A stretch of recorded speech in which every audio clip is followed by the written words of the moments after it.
Hi everyone, welcome to Amazon Academy. I am Vipul Mehta और आज हम पढ़ेंगे कि इक्वेशंस को बैलेंस कैसे करते हैं रिडॉक्स रिएक्शंस में। ठीक है, तो एक रिडॉक्स रिएक्शंस की जब मैं बात करता हूं तो बैलेंसिंग एक ऐसी चीज़ है, अगर आपने बैलेंस कर लिया तो फिर आप वो सवाल जो इक्विवेलेंट कॉन्सेप्ट से करते हैं उसको आप मोल कॉन्सेप्ट से भी कर सकते हैं, राइट। तो अब मैं आपको इसमें जो ट्रिक्स बताने वाला हूँ उस ट्रिक्स के अंदर आपको एक तो बताऊंगा आयन इलेक्ट्रॉन मेथड आज के वीडियो में, और एक बताऊंगा आपको क्विक मेथड। क्विक मेथड एक मेरा तरीका है, उससे आप हर इक्वेशन को 10 सेकंड के अंदर बैलेंस कर सकते हो, और उसके बाद हम एग्जाम्पल्स करेंगे। ठीक है, शुरू करें। चलिए, सबसे पहले आयन इलेक्ट्रॉन मेथड। सपोज मैं आपसे कहता हूं कि आपको ये इक्वेशन बैलेंस करनी है, कौन सी? MnO4 minus gives Cl minus plus Cl minus gives Mn2 plus plus Cl2। मुझे इस इक्वेशन को बैलेंस करना है। तो आयन इलेक्ट्रॉन मेथड में फर्स्ट स्टेप क्या है? Write the oxidation number of all atoms and identify the atoms which are getting oxidized और रिड्यूस्ड। तो मैं यहाँ पे सारे एटम्स का ऑक्सीडेशन स्टेट लिखता हूँ। तो मैंगनीज +7 है, ऑक्सीजन -2 है, क्लोरीन -1 है, ये मैंगनीज +2 है, ये क्लोरीन 0 है। अब आप देखेंगे तो ऑक्सीजन राइट हैंड साइड में नहीं दिया हुआ है, इसका मतलब उसका ऑक्सीडेशन नंबर चेंज नहीं हो रहा है, तो इसको मैं हटा देता हूँ। तो अब अगर मैं कहता हूँ इसमें क्या हो रहा है, मैंगनीज जा रहा है +7 से +2, यानी कि मैंगनीज हो रहा है रिड्यूस्ड। तो मैं यहाँ पे लिख देता हूँ कि ये हो रहा है रिड्यूस्ड, और क्लोरीन जा रहा है -1 से 0, यानी कि ये हो रहा है ऑक्सीडाइज्ड। तो ये फर्स्ट स्टेप हो गया, आइडेंटिफाई कर लिया। सेकेंड स्टेप है write the oxidation half and the reduction half and choose a reference. ठीक है, तो फॉर एग्जाम्पल मैंने यहाँ पे ये ऑक्सीडेशन हाफ और ये रिडक्शन हाफ लिया, और मैंने चूज कर लिया एक रेफरेंस। मैंने कह दिया रेफरेंस है LHS, यानी कि अब इसका कोफिशिएंट और इसका कोफिशिएंट चेंज नहीं हो सकता है, इसका कोफिशिएंट फिक्स हो गया है, इसका कोफिशिएंट 1 ही रहने वाला है। Okay. Step 3, in oxidation half remove the number of electrons is equal to n factor of compound getting oxidized, and in reduction half add the number of electrons is equal to n factor of compound getting reduced। इसका क्या मतलब है मेरा? जैसे for example मैं यहाँ पे लिखता हूँ ऑक्सीडेशन हाफ, तो क्लोरीन का एन फैक्टर क्या है? यहाँ पे क्लोरीन गया -1 से 0 में, तो इसका एन फैक्टर हो गया 1 का चेंज, और 1 एटम है तो इसका एन फैक्टर हो गया 1। मैंगनीज 7 से गया 2 में, 5 का चेंज और 1 मैंगनीज एटम है तो इसका एन फैक्टर हो गया 5।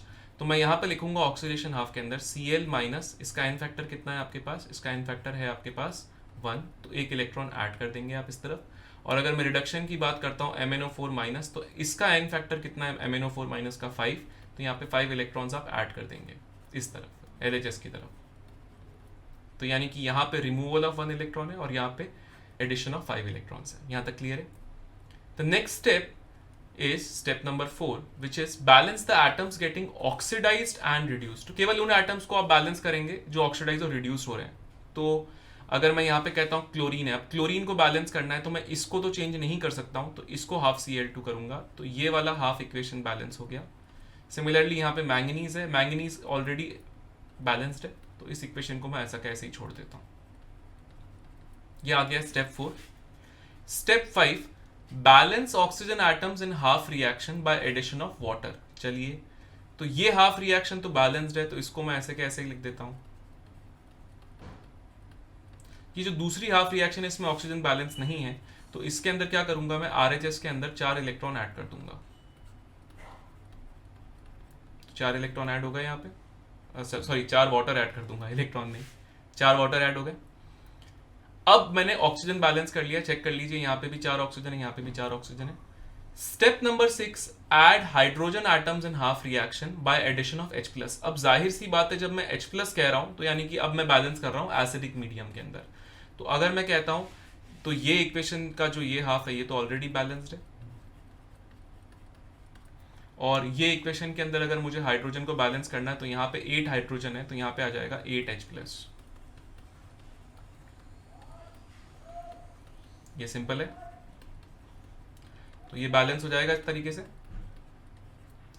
Now what will happen is, suppose किसी ने कहा नहीं मुझे बेसिक मीडियम में करना है, तो बेसिक मीडियम में भी आप कर सकते हैं। बेसिक मीडियम में करने के लिए क्या करना पड़ेगा आपको जितने H+ हैं उतने OH- दोनों तरफ ऐड करने पड़ेंगे। ये आपने ऐड कर दिए,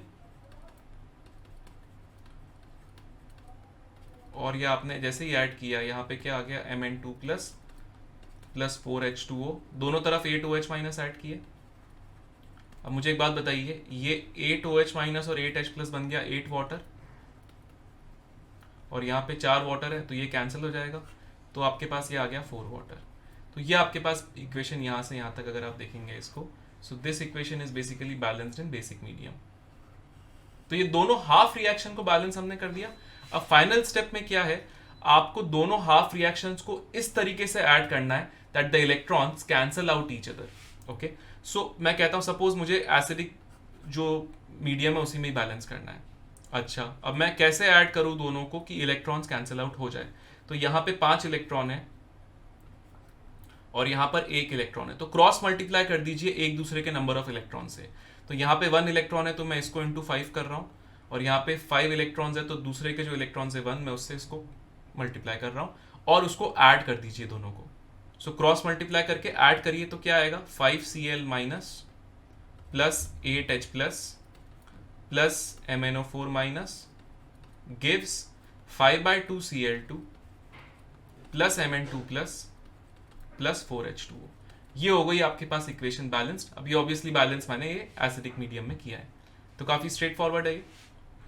अब ये तो एक लंबा तरीका हो गया, लेजिटिमेट तरीका यही है। इसको एक शॉर्ट तरीका बताता हूं मैं आपको, ठीक है, quick method.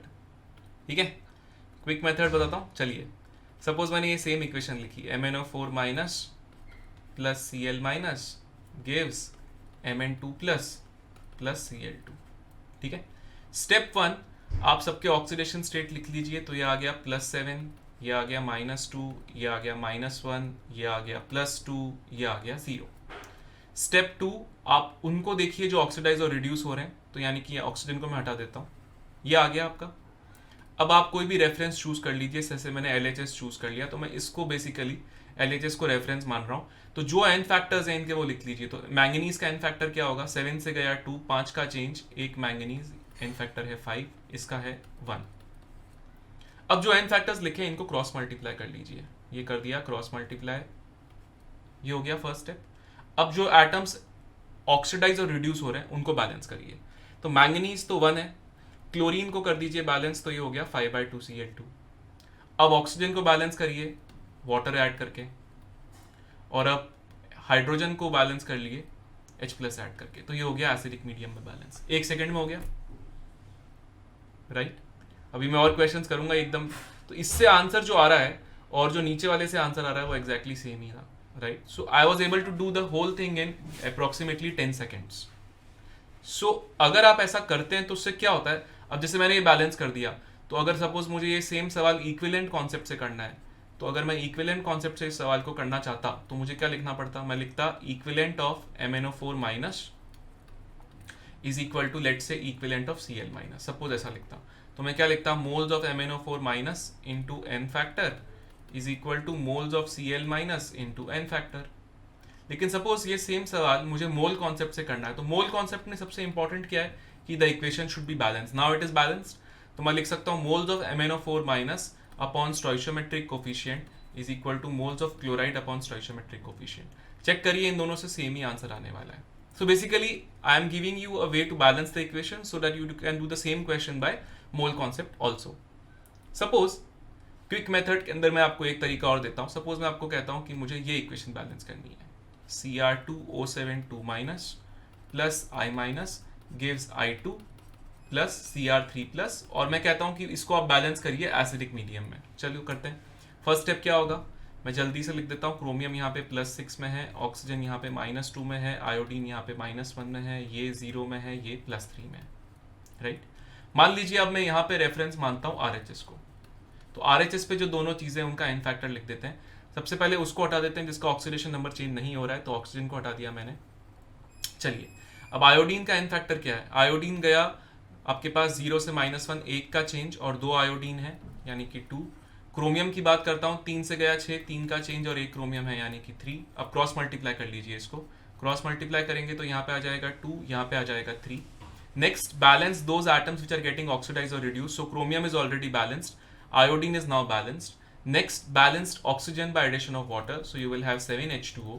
And next, balance hydrogen by addition of H+, तो यहाँ पे आ गया आपके पास 14H+। So this equation is now balanced in acidic medium.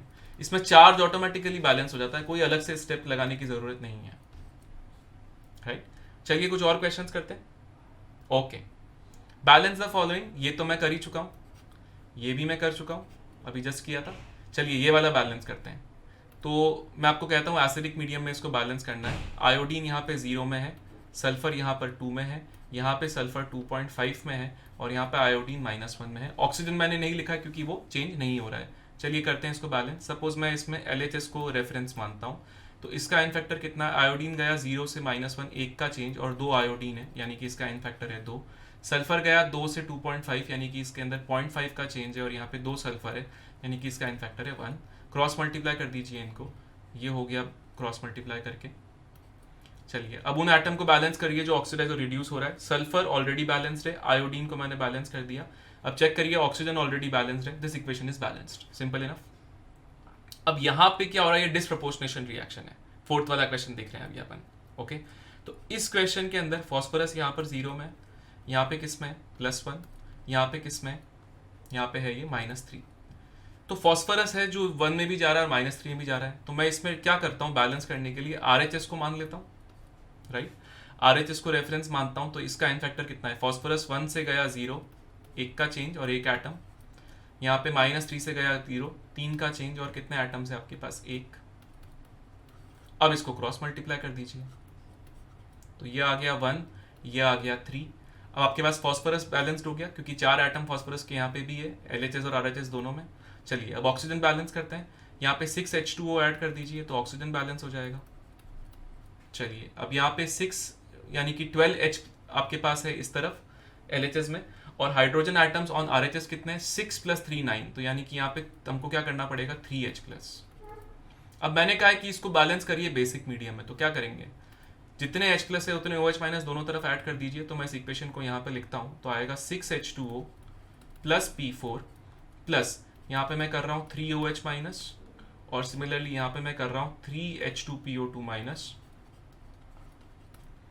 Plus phosphine gas plus 3H+, plus मैं क्या कर देता हूँ यहाँ पे 3OH-। ठीक है, तो ये देखिए, अगर मैंने चेक कर लेते हैं एक बार आप इसे सही किया है क्या। यहाँ पे मैंने हाइड्रोजन के 6 एटम्स थे और यहाँ पे 3 थे, राइट। तो पहले मैंने पानी को बैलेंस किया 6H2O करके, और यहाँ पे 6 और 3 9, और यहाँ पे कितने हो गए आपके पास? 12। तो यहाँ पे मैंने 3H+ ऐड किए। अब दोनों तरफ मैंने 3OH- ऐड कर दिया, ठीक है। अभी दोनों तरफ 3OH- ऐड कर देते हैं, तो ये क्या हो जाएगा? ये आपके पास हो जाएगा 3H2O, और ये आपके पास हो जाएगा 6H2O। तो ये कैंसिल हो जाएंगे एक दूसरे से, इस पूरे को कैंसिल करके यहाँ पे 3H2O लिख देता हूँ। तो आपके पास नेट बैलेंस्ड इक्वेशन क्या आ गई? आपके पास नेट बैलेंस्ड इक्वेशन आ गई 3H2O + P4 + 3OH- gives 3H2PO2- plus phosphine. ये आ गया आपके पास नेट इक्वेशन जो बैलेंस्ड है। बाकी सब तो कैंसिल आउट हो गया।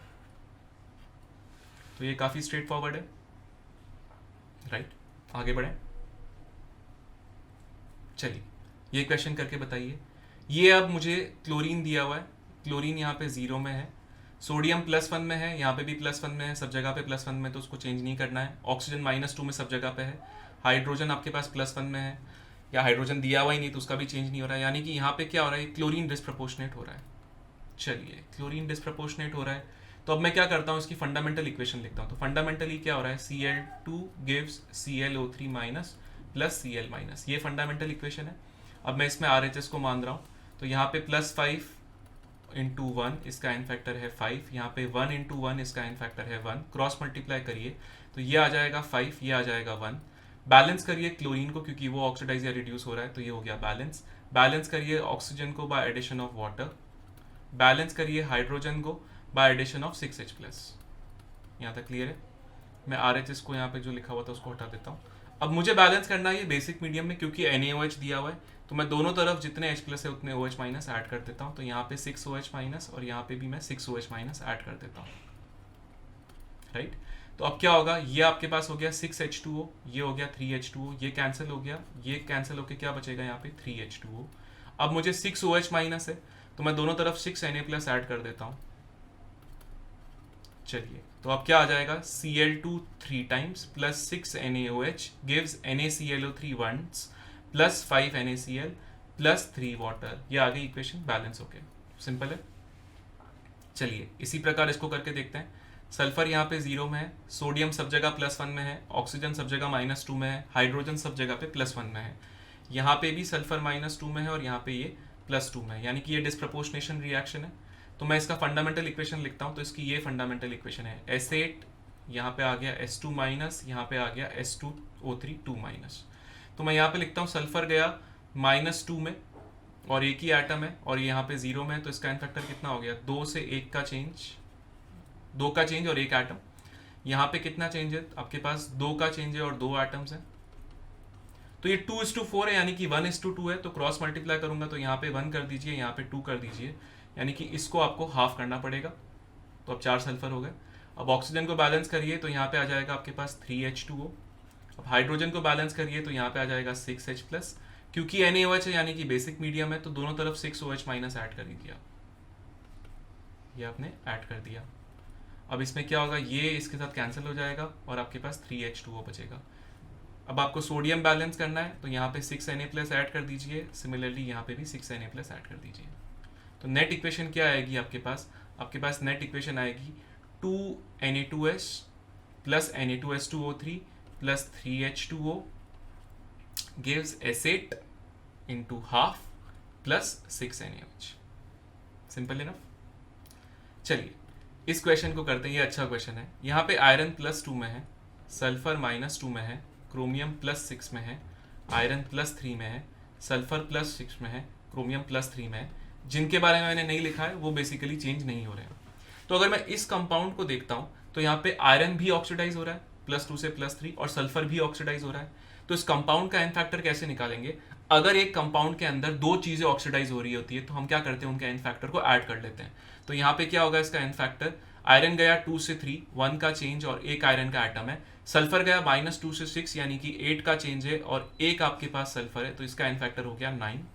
क्रोमियम का एन फैक्टर क्या हो गया, 6 से गया 3, 3 का चेंज और 2 क्रोमियम एटम्स है यानी कि ये हो गया 6। तो अगर मैं 9:6 कहता हूँ यानी कि ये 3:2 हो गया। क्रॉस मल्टीप्लाई करेंगे आप, क्रॉस मल्टीप्लाई करेंगे तो यहाँ आ जाएगा 3, यहाँ आ जाएगा 2। बैलेंस कर दीजिए आयरन को, बैलेंस कर दीजिए क्रोमियम को, बैलेंस कर दीजिए सल्फर को, ये सब बैलेंस हो गए। अब वही ऑक्सीजन को बैलेंस करते हैं तो LHS में ऑक्सीजन है 21 और यहाँ पे ऑक्सीजन है 8, तो यहाँ पे क्या आ जाएगा आपके पास, 8 अगर ऑक्सीजन है तो यहाँ पे आ जाएगा 13H2O और यहाँ पे आपके पास बैलेंस करने के लिए आ गया 26H+। अब मुझे कहा हुआ है कि एसिडिक मीडियम भी बैलेंस करना है, तो ये कहानी सॉर्टेड है, बहुत ही सिंपल है। सिमिलरली अगर मैं कहता हूँ कि Fe2O4 करना है अपन को, तो आयरन यहाँ पे +2 में है, कार्बन यहाँ पे +3 में है, मैंगनीज यहाँ पे +7 में है, आयरन यहाँ पे +3 में है, कार्बन यहाँ पे +4 में है और यहाँ पे मैंगनीज +2 में है।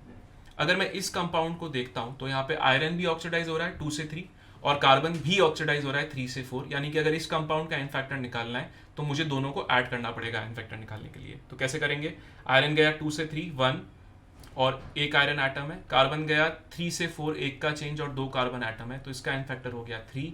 मैंगनीज 7 से गया 2, 5 का चेंज और एक मैंगनीज है तो 5। अब इसको क्रॉस मल्टीप्लाई कर दीजिए तो ये आ गया 3, ये आ गया 5। अब बैलेंस कर दीजिए आयरन को, बैलेंस कर दीजिए कार्बन को, बैलेंस कर दीजिए मैंगनीज को। अब बैलेंस करते हैं ऑक्सीजन को, तो 20 + 12 और यहाँ पे सिर्फ 20 है, तो यहाँ पे मैं कर देता हूँ 12H2O और यहाँ पे मैं कर देता हूँ 24H+। तो ये एसिडिक मीडियम में ही करना था, हो गया बैलेंस। चलिए इसको करके देखें। FeCN6 में आयरन किस में है, FeCN6 में आपके पास आयरन किस में है, +2, राइट। अगर मैं यहाँ पे बोलता हूँ कार्बन किस में होता है, साइनाइड में, तो हमने बताया था साइनाइड का स्ट्रक्चर बना के ये +2 में होता है और ये -3 में होता है। यहाँ पे मैंगनीज किस में है, +7। यहाँ पे आयरन किस में है, +3। कार्बन किस में है, +4। नाइट्रोजन किस में है आपके पास, +5 और यहाँ पे मैंगनीज किस में है आपके पास, +2। तो अगर मैं कहता हूँ कि इस कंपाउंड का एन फैक्टर क्या होगा, तो इस कंपाउंड के अंदर क्या हो रहा है, आयरन ऑक्सीडाइज हो रहा है 2 से 3, कार्बन ऑक्सीडाइज हो रहा है 2 से 4 और नाइट्रोजन ऑक्सीडाइज हो रहा है -3 से 5। यानी कि अगर इस कंपाउंड का एन फैक्टर निकालना है मुझे, तो मुझे क्या करना पड़ेगा, सबको ऐड करना पड़ेगा। मैं यहाँ पे नीचे लिख देता हूँ इसका एन फैक्टर। आयरन गया 2 से 3, एक का चेंज और एक आयरन है। कार्बन गया 2 से 4, 2 का चेंज और 6 कार्बन एटम्स है। और नाइट्रोजन गया -3 से 5 यानी कि 8 का चेंज और 6 नाइट्रोजन एटम है। सो 48 + 12 60 61 आ गया इसका एन फैक्टर। तो इसका एन फैक्टर है 61, इसका एन फैक्टर हो गया 5 इंटू 1 5, क्रॉस मल्टीप्लाई तो ये 61 आ गया, ये 5 आ गया। बैलेंस करते हैं अपन आयरन को, बैलेंस करते हैं हम 5 इंटू 6 यानी कि 30 CO2 हो गया ये, और बैलेंस करते हैं हम नाइट्रोजन को 5 इंटू 6 यानी कि 30 यहाँ पे नाइट्रेट हो गया, और बैलेंस कर लेते हैं मैंगनीज को यानी कि 61। अब बैलेंस करना है ऑक्सीजन को, तो यहाँ पे LHS में ऑक्सीजन कितने हैं 61 इंटू 4, तो LHS में मैं लिखता हूँ कि ऑक्सीजन कितने हैं हमारे पास 61 इंटू 4 कितना हो गया आपके पास 61 इंटू 4 यानी कि 4 एंड 24 244। और अगर मैं RHS में ऑक्सीजन देखता हूँ तो कितने हमारे पास 30 इंटू 2 यानी कि 60 प्लस 30 इंटू 3 यानी कि 90 है। तो अभी कितना बच गया 90, अगर इसमें से आप हटाएंगे तो कितना आ जाएगा 154, राइट 154 ही हो गया। अभी अपन ने कोई और ऑक्सीजन तो मिस किया नहीं है, 90 प्लस 60 150, इसको मैंने गड़बड़ कर दिया, ये 150 होगा ना, हाँ। तो अब क्या होगा 244 माइनस 150 हमको ऐड करने पड़ेंगे, तो ये आ गया 4, ये आ गया 94, तो यहाँ पे आ जाएगा 94 H2O, यानी कि यहाँ पे क्या आ जाएगा आपके पास 188 H+। तो आपको मैं कितनी भी कॉम्प्लिकेटेड सवाल दे दूँ आप हमेशा ये सवाल कर ही सकते हैं, काफ़ी स्ट्रेट फॉरवर्ड है थोड़ा सा स्ट्रेट फॉरवर्ड तो नहीं है लेकिन ये अच्छा क्वेश्चन है, फिर स्टार मार्क कर रहा हूँ, ठीक है। इस पे आते हैं, यहाँ पे कॉपर +2 में है, ये हमने बेसिकली अगर आगे रिडॉक्स रिएक्शंस पढ़ेंगे टाइट्रेशंस पढ़ेंगे तब काम आएगा। यहाँ पे ये -1 में है, यहाँ पे कॉपर +1 में है, यहाँ पे 0 में है। सपोज मैं इसका एन फैक्टर लिखता हूँ तो इसका एन फैक्टर कितना होगा, कॉपर गया 2 से 1 1 का चेंज, और एक ही कॉपर एटम है तो एन फैक्टर 1। आयोडीन गया -1 से 1 1 का चेंज, एक ही है, क्रॉस मल्टीप्लाई करेंगे तो ये आ जाएगा 1, ये आ जाएगा 1, कॉपर को बैलेंस कर दीजिए, आयोडीन को बैलेंस कर दीजिए, हो गया खत्म। चलिए इसको करें, ये भी +4 में है, ये -1 में है, ये +2 में है, ये 0 में है। मैंगनीज गया 4 से 2 2 का चेंज और एक मैंगनीज एटम है। आयोडीन गया -1 से 0 1 का चेंज और एक आयोडीन एटम है। क्रॉस मल्टीप्लाई कर दीजिए, ये आ गया 2, ये आ गया 1, मैंगनीज हो गया बैलेंस, आयोडीन ऑलरेडी बैलेंस्ड है, यहाँ पे आ गया 2H2O, यहाँ पे आ गया 4H+, ये मैंने बैलेंस कर दिया एसिडिक मीडियम में। तो अभी तक मैंने जितनी भी इक्वेशंस करी है, मैं नॉन स्टॉप बोलता जा रहा हूँ, लेकिन एक बात समझ लीजिए, आप 30 सेकंड के अंदर, मैक्सिमम 30 सेकंड लगते हैं, वो भी इस टाइप का जो 9th टाइप का कठिन सवाल है उसमें, अदरवाइज 10 सेकंड में आप सारी इक्वेशन बैलेंस कर सकते हैं। तो बैलेंसिंग को एक पावरफुल टूल की तरह इसलिए देखिए क्योंकि अगर आप बैलेंस करते हैं तो आप क्या सीख रहे हैं, आप सीख रहे हैं बेसिकली जैसे ही बैलेंस कर रहे हैं आप सीख रहे हैं कि इक्वेशन को मोल कॉन्सेप्ट से भी कैसे कर सकते हैं। ओके, तो आई होप सबको समझ में आ गया होगा बैलेंस कैसे करते हैं। और ऐसे ही और फंडे देखने के लिए आप वीडियोस देखते रहिए, अमेजॉन अकेडमी के ऊपर भी बहुत सारी प्रैक्टिस है, वो भी करते रहिए, और मैं और वीडियोस लाता रहूँगा। तब तक के लिए happy learning, bye. For detailed videos, daily practice problems and live chat, visit academy.amazon.in or download the app.